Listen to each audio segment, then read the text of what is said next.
नमस्कार। रहीमदास जी का एक प्रसिद्ध दोहा है, जो रहीम उत्तम प्रकृति का कर सकत कुसंग, चंदन विष व्यापत नहीं लिपटे रहत भुजंग।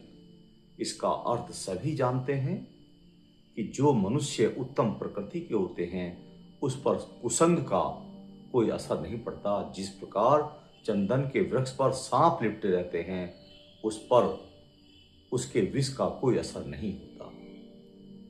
लेकिन यह बात उत्तम प्रकृति के लोगों के लिए कही गई है।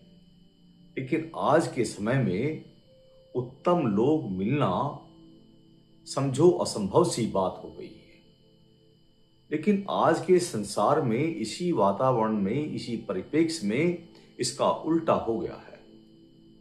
उदाहरण के लिए, आप किसी मछली बाजार में जाएं, आप वहां कुछ भी न करें, लेकिन वहां से आने के बाद आपके कपड़ों में मछली की स्मेल आएगी।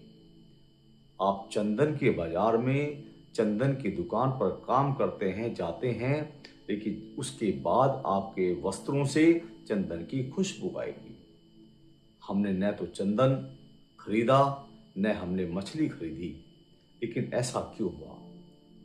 कहने का अर्थ यह है कि माहौल का असर व्यक्ति पर पड़ना निश्चित होता है।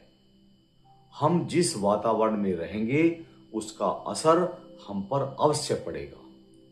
जिन लोगों का विजन, कोई उद्देश्य होता है, अगर हम उनके साथ रहते हैं तो हम भी उसी की तरह सोचेंगे। जो व्यक्ति हमेशा शिकायत करता है, हम भी शिकायत के मूड में आ जाते हैं। जिस व्यक्ति का जीवन को जीने का एक ध्येय होता है, अगर हम उसके संपर्क में रहते हैं तो हम भी जीवन को उसी दृष्टि से लेते हैं।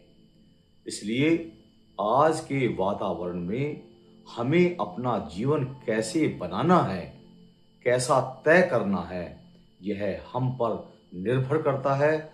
उसके लिए हमें अपनी संगत इसी प्रकार के उच्च क्वालिटी, उच्च कोटि के लोगों के साथ रखनी चाहिए, जिनका विचार का स्तर सकारात्मक हो, ऊंचा हो। धन्यवाद।